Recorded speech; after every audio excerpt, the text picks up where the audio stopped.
Gila, nyolongnya luar biasa. Siapa bisa menjelaskan ke saya? Apa ini? Apa ini? Lu orang paling hebat, sangat keterlaluan. Lu orang paling pintar, mencuri rakyat. Sebagai pejabat harus punya nurani. Saya penjara, saya pecat. Penjara, saya pecat. Sikat habis, maling-maling jadi pejabat. Sikat habis, maling-maling jadi pejabat. Sebuah negara runtuh karena pejabat yang suka menyuap, suka melanggar, suka korupsi. Seluruh rakyat Indonesia melihat. Yes.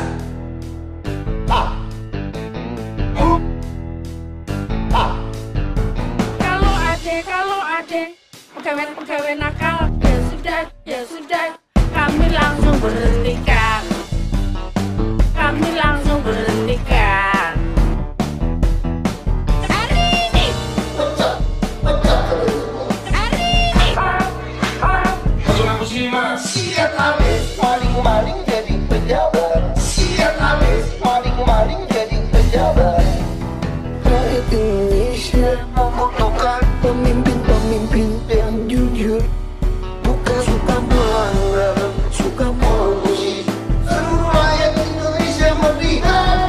Sikat habis, maling-maling jadi pejabat. Sikat habis, maling-maling jadi pejabat. Sikat habis.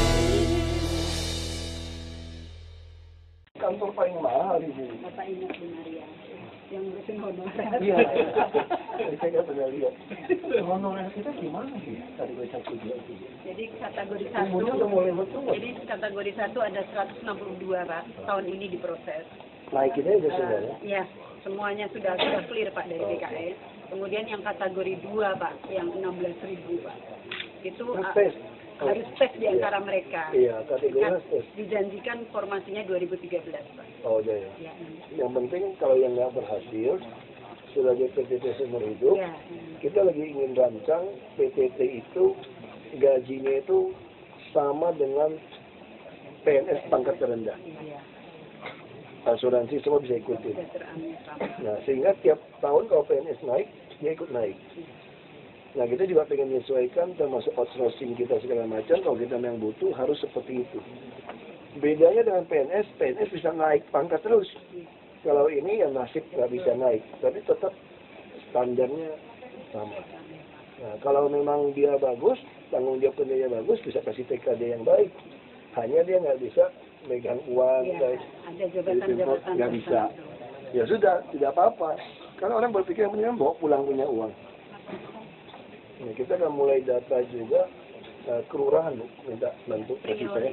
Prioritas itu kecamatan kelurahan Ya. Pak, dan dinas pelayanan pajak yang terkait dengan di lapangan PBB dan BPHTP Kita. di 2013. Itu kita bisa tarik tuh orang-orang bekas-bekas keuangan tuh kalau kita ngomong. Kita koordinasi dengan Kementerian Keuangan Pak.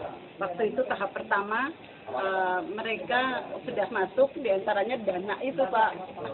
Dana itu ternyata dikasihnya yang jelek kita Pak. Kemudian bulan ini lulusan PAN Pak. Kita akan dikirim lulusan PAN.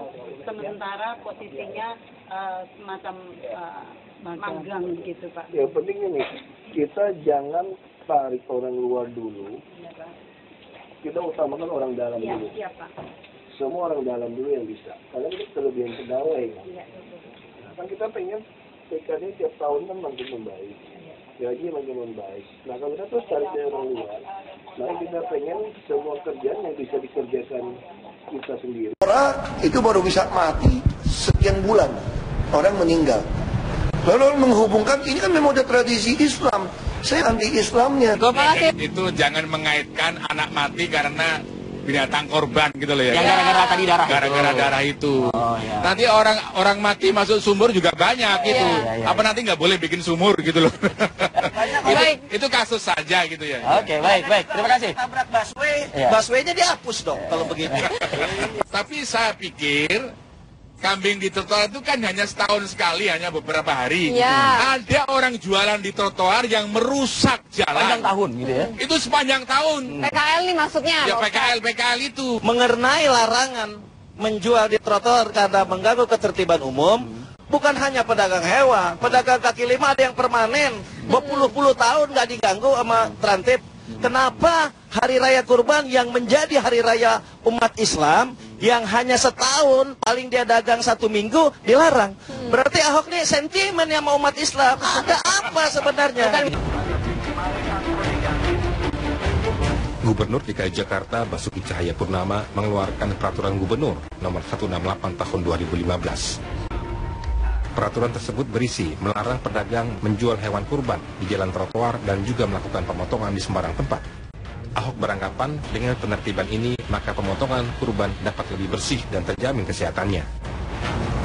Makanya itu yang dulu kenapa diizinkan potong hewan kurban semua di jalan. Dulu kamu tidak pernah teknologi kesehatan, ilmu kesehatan, tidak pernah tahu ada penyakit-penyakit berbahaya.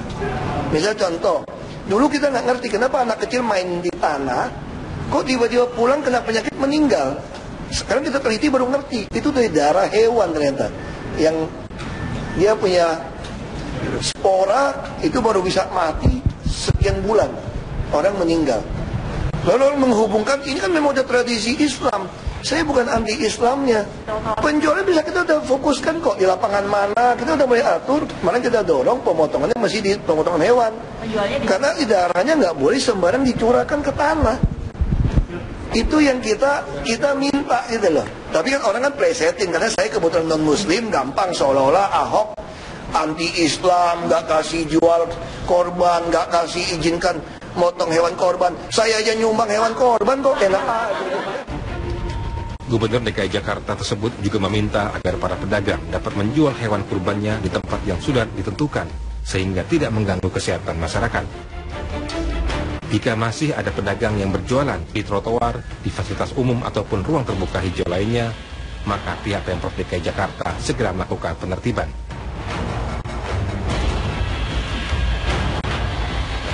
Sementara itu, terkait infrastruktur, Rumah Pemotongan Hewan Dharma Jaya Cakung sudah melakukan berbagai persiapan.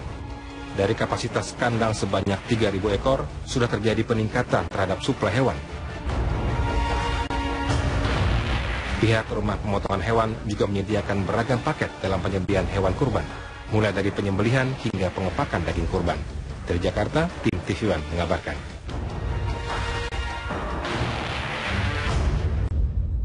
Jadi kalau misalnya pemotongan hewan, darahnya mencucur di tanah, itu bisa menimbulkan penyakit nih. Itu kata Pak Basuki Cahayapurnama. Makanya kita tanya ke Dengan mic, apa Pak? Ustaz. Dengan Mike Ustaz. Nah, Kita kan kita tahu bukan dengan ngucur aja. apa? Ditampung pakai ember. Ya, Habis itu beku, ya, dibawa ke pasar dijual. ya. Namanya marus.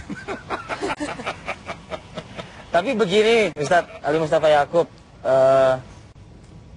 saya sebagai umat Muslim gitu ingin sekali gitu, masih ingin gitu, selesai sholat begitu, kita selesai dari lapangan terbuka itu, pulang kembali ke rumah, ya, lalu tidak sabar untuk melihat secara langsung begitu kan, melihat secara langsung Pemotongan hewan kurban pemotongan ya. hewan kurban itu begitu loh, karena itu pun juga bisa disaksikan juga oleh masyarakat dan itu menjadi tontonan yang menarik sendiri lah begitu loh. Ustaz Ali Mustafa Yaakub merasakan nggak apa yang saya rasakan juga? Ya sama saya kira, cuma begini ya, sebagai sebuah ilustrasi ya, tahun 2012 ada satu ya panitia penyaluran hewan kurban, itu mendapat dana sampai hampir 21 miliar, baru satu panitia. Dibelikan hewan sebanyak 14.000 ekor, ya. Nah sapi dan kambing ya. Pertanyaannya, kalau itu harus disembelih di RPH, pertanyaan pertama, apakah RPH di Jakarta itu dapat menampung untuk menyembelih sejumlah yang banyak itu? Itu pertanyaan pertama. Yang kedua, RPH-nya itu apa setelah penyembelihannya itu sudah memenuhi tata krama ya, yang Islami. Misalnya, ya apa namanya, yang disembelih itu tidak di depan temennya, gitu loh. Oke. Sebab saya lihat sendiri di banyak RPH itu, begitu yang sini sedang diiris-iris, temennya melihat sambil nangis gitu loh. Ya. Ini bukan tuntunan Islam seperti ini. Oke. Jadi itu perlu dibenahi dulu. Nah, kalau sudah dibenahi dan menampung untuk DKI semuanya, mungkin diberi peraturan itu silakan aja. Salah. Tapi saya dengar itu Inhub itu ada pengecualian gitu loh. Oke. Pengecualian itu hewan yang disembelih waktu untuk korban, untuk adat seperti akikah dan sebagainya itu tidak harus di RPH. Ini perlu klarifikasi nanti pada dinas peternakan Ada ya. Pak Agung di sini ya. Ya, gitu ya. Oke, baik. Mungkin langsung Pak Agung tanggapi dua hal yang disampaikan oleh Pak Ustaz. Kiai, jadi kami ingin menanggapi tadi berkaitan dengan cara penyembelihan. Kita juga diatur dengan istilahnya kestrawan, animal welfare. Jadi kesejahteraan hewan. Jadi hewan pun juga ketika mau dipotong harus dia sejahtera. Karena ketika dia sejahtera, insya Allah di kualitas dagingnya juga akan berbeda dengan yang tidak sejahtera. Iya. Kemudian pertama, kemudian yang kedua, dalam hal pemotongan hewan harus di rumah potong. Itu kita atur di Perda 8 nomor 89 tentang pengawasan pemotongan ternak dan peredaran daging di DKI Jakarta. Itu diatur bahwa setiap hewan harus dipotong di rumah potong hewan.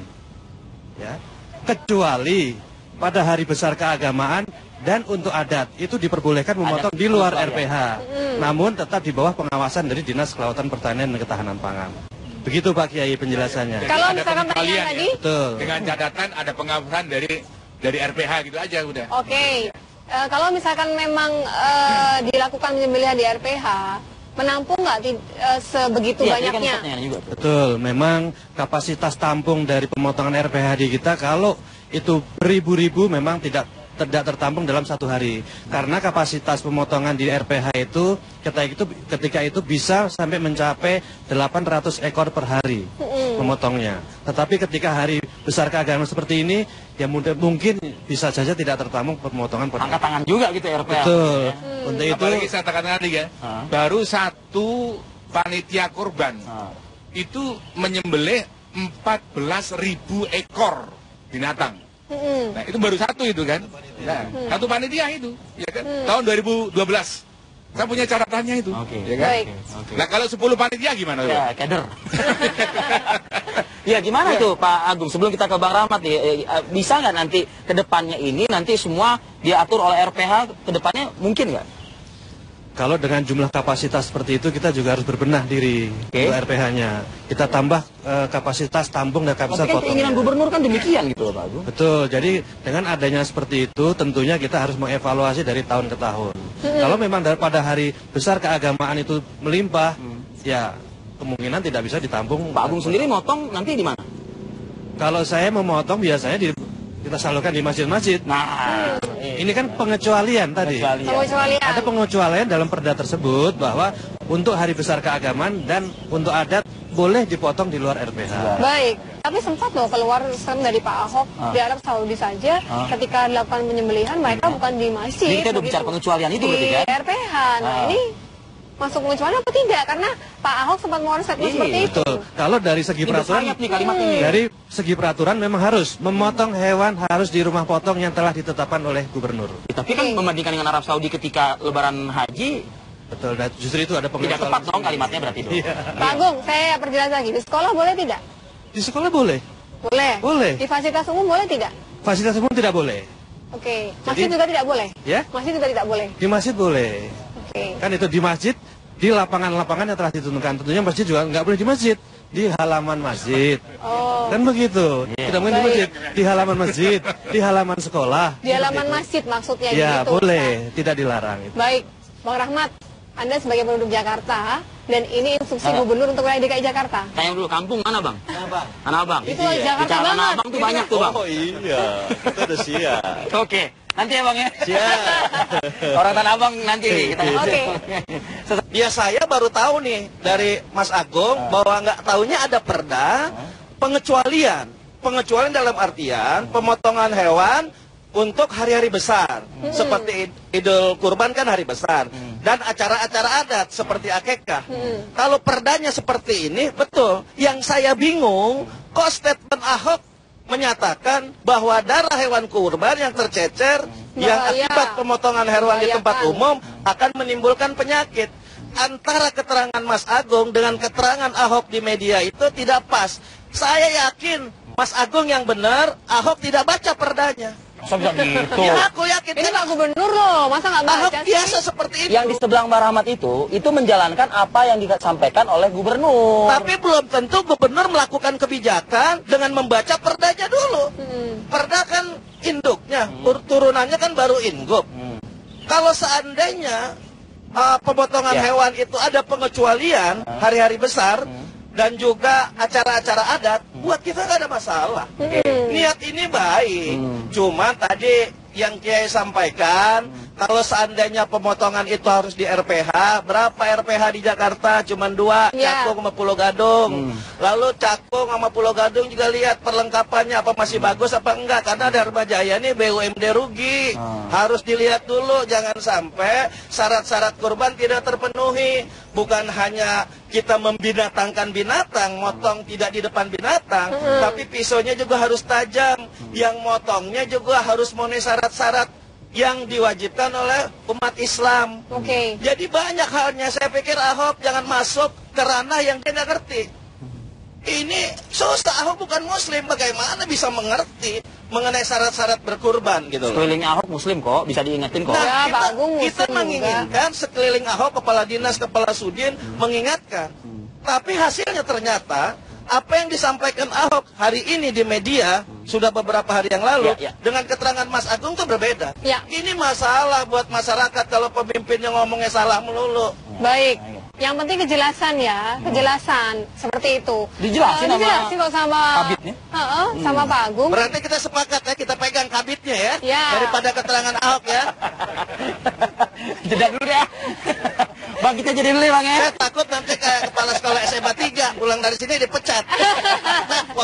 Kami kembali. Baik, kami kembali saat lagi beli kurban. Jadi di kalangan para sahabat itu ada dua pemahaman ya. Yang pertama pemahaman tekstual ya. Jadi karena Rasulullah menyembelih korban, maka kita ya harus menyembelih hewan gitu. Ya namanya berkorban itu menyembelih hewan gitu kan. Ini pemahaman tekstual. Ini tokoh-tokohnya antara lain sahabat Abdullah bin Umar radhiyallahu anhu, Anas bin Malik radhiyallahu anhu. Nah, ada juga yang pemahaman kontekstual. Jadi ini tokohnya seperti istri Nabi Aisyah radhiyallahu anha. Kemudian muadzin Nabi Bilal bin Rabah ya. Aisyah misalnya mengatakan begini, aku lebih suka menghadiahkan atau memberikan cincinku ini daripada aku menyembelih 1000 ekor kambing dan ku hadiahkan kepada warga Makkah. Untuk Aisyah itu. Ya. Sementara Bilal itu seperti dikutip dalam kitab Al-Musannaf karya Imam Abdul Razak mengatakan, aku tidak peduli meskipun korbanku hanya seekor ayam jantan. Karena aku lebih suka memberikan uang korban ini kepada anak yatim yang tidak bisa makan daripada aku menyembelih korban gitu loh. Nah ini kan pemahaman yang kontekstual. Jadi ibadah korban itu sejatinya kalau menurut Aisyah dan Bilal adalah ibadah sosial gitu loh. Nah saya lebih milih menggabungkan dua metode ini ya. Jadi misalnya begini, menyembelih iya, tapi memberikan uangnya juga iya. Nah begini caranya, kalau kita punya uang 20 juta, kan dapat 1 sapi, jangan dibelikan 1 sapi. Nah, ambil 5 juta, belikan 2 ekor kambing. Ya. Kambing kita sembelih. Sementara sisanya 15 juta kita berikan kepada fakir miskin. Itu dua metode pemahaman kita pakai seluruhnya. Pengalaman kami di Istiqlal gitu kan. Sebelum memakai sistem yang sekarang. Itu begitu orang menerima daging sapi, itu langsung penadahnya sudah ada, dijual langsung. Waktu itu harga daging sapi 1 kilo sampai 80.000. Itu dijual 20.000. Ketika janji tanah, ibu, kebetulan ibu ya, kenapa daging korbannya dijual? Ada yang menjawab begini, saya lebih memerlukan uang daripada daging kambing. Oh. Ada yang menjawab begini, lah kalau saya terima dagingnya, bagaimana saya bisa masak? Loh, kenapa ibu nggak bisa masak? Tapi saya rumah aja nggak punya, bagaimana saya bisa masak gitu kan? Nah orang-orang seperti ini kan lebih perlu kepada uang daripada kepada daging. Makanya menyatukan tadi akan menyatukan tadi lebih utama. Tapi Ustadz, ya kan kalau misalnya dibelikan 2 kambing, beli kambingnya yang di trotoar atau yang di mana nih Ustadz? Nah sekarang oke lah, tapi saya pikir kambing di trotoar itu kan hanya setahun sekali, hanya beberapa hari. Ada orang jualan di trotoar yang merusak jalan. Sepanjang tahun gitu ya? Itu sepanjang tahun. PKL nih maksudnya? Ya PKL itu. Saya sampai pernah ya, heran ini, saya pernah di Bandung ini, terus terang ini, biar wali kota Bandung dengar ini kan. Ya kan? Ridwan Kamil ya? Ya, saya lewat itu toko-toko sekitarnya itu nggak kelihatan. Kok tutup sama PKL? Ketutup sama PKL semuanya. Udah lama atau masih baru-baru ini? Sebulan yang lalu. Sebulan yang lalu. Nah itu. Nah kalau seperti ini, semua Indonesia seperti ini kayak apa kota-kota ini? Ini cuma kena momentum 1 hari, 2 kan hari. Cuma beberapa hari saja. Iya. Lagi pula kan menyembelih korban itu hanya waktunya 4 hari. Gitu loh. Nah saya katakan begini, ini sekedar ilustrasi ya. Di Toronto saya pernah tanya, Anda menyembelih sapi sehari bisa berapa ekor? Satu slaughtering house ya, rumah pemotongan hewan. Dia bilang kalau tanpa stunning ya, tanpa penyisanan, 1 hari hanya paling banyak 350 ekor. 1 hari itu. Tapi kalau pakai stunning bisa lebih dari 1000. Gitu ya. Nah, mungkinkah Jakarta bisa seperti itu? Bang Rahmat terakhir, Bang Rahmat. Yang kondusif Bang Rahmat kira-kira gimana nih ke depan? Ya, buat saya kondusif nggak kondusif yang penting masyarakat aman. Ya kondusif dong harus. Ya. Mengenai pedagang hewan. Pedagang hewan yang ada di Jakarta ini itu sudah turun-temurun. Sudah seperti budaya. Dan sampai saat ini dari saya lahir sampai saya gede nggak ada dampak yang aneh-aneh. Mengenai larangan menjual di trotoar karena mengganggu ketertiban umum, bukan hanya pedagang hewan, pedagang kaki lima ada yang permanen, berpuluh-puluh tahun nggak diganggu sama terantip. Kenapa hari raya kurban yang menjadi hari raya umat Islam yang hanya setahun paling dia dagang 1 minggu dilarang?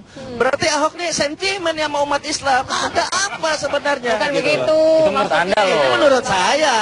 Iya. Jadi jangan. Saya sarankan Ahok jangan masuk ke wilayah-wilayah sensitif yang Anda tidak tahu. Lebih baik bagaimana PKL tuh? Ya kan PKL. Beresin PKL supaya rapi. Iya, beresin PKL dulu. Yang adil, baru masuk ke wilayah itu. Masa yang tiap hari didiemin, yang setahun cuma 4 hari diganggu? Ini kan nggak masuk di akal. Dan satu lagi, Ahok jangan masuk ke wilayah yang dia nggak ngerti. Saya sarankan bagaimana anggaran ini terserap, konsentrasi ke pembangunan. Sampai sekarang baru 20%, ngapain dia masuk ke wilayah yang nggak ngerti? Ya, itu topik yang lain lagi. Jangan melebar begitu, Bang Rahmat. Siap. Terima kasih Tokoh Muda Betawi Bang Rahmat dan juga Ustadz Ali Mustafa Yaakub. Itu jangan mengaitkan anak mati karena binatang korban gitu loh ya. Yang gara-gara tadi darah. Gara-gara darah itu. Nanti orang mati masuk sumur juga banyak gitu. Apa nanti nggak boleh bikin sumur gitu loh. itu kasus saja gitu ya. Oke, baik. Terima kasih. Tabrak busway, busway-nya dihapus dong kalau begitu. Pak Agung, terima kasih Pak Agung. Mudah-mudahan konferensi persnya hari Terima kasih ini narasumber kita pagi hari ini. mencerahkan gitu lah ya persepsi masyarakat akhir-akhir ini.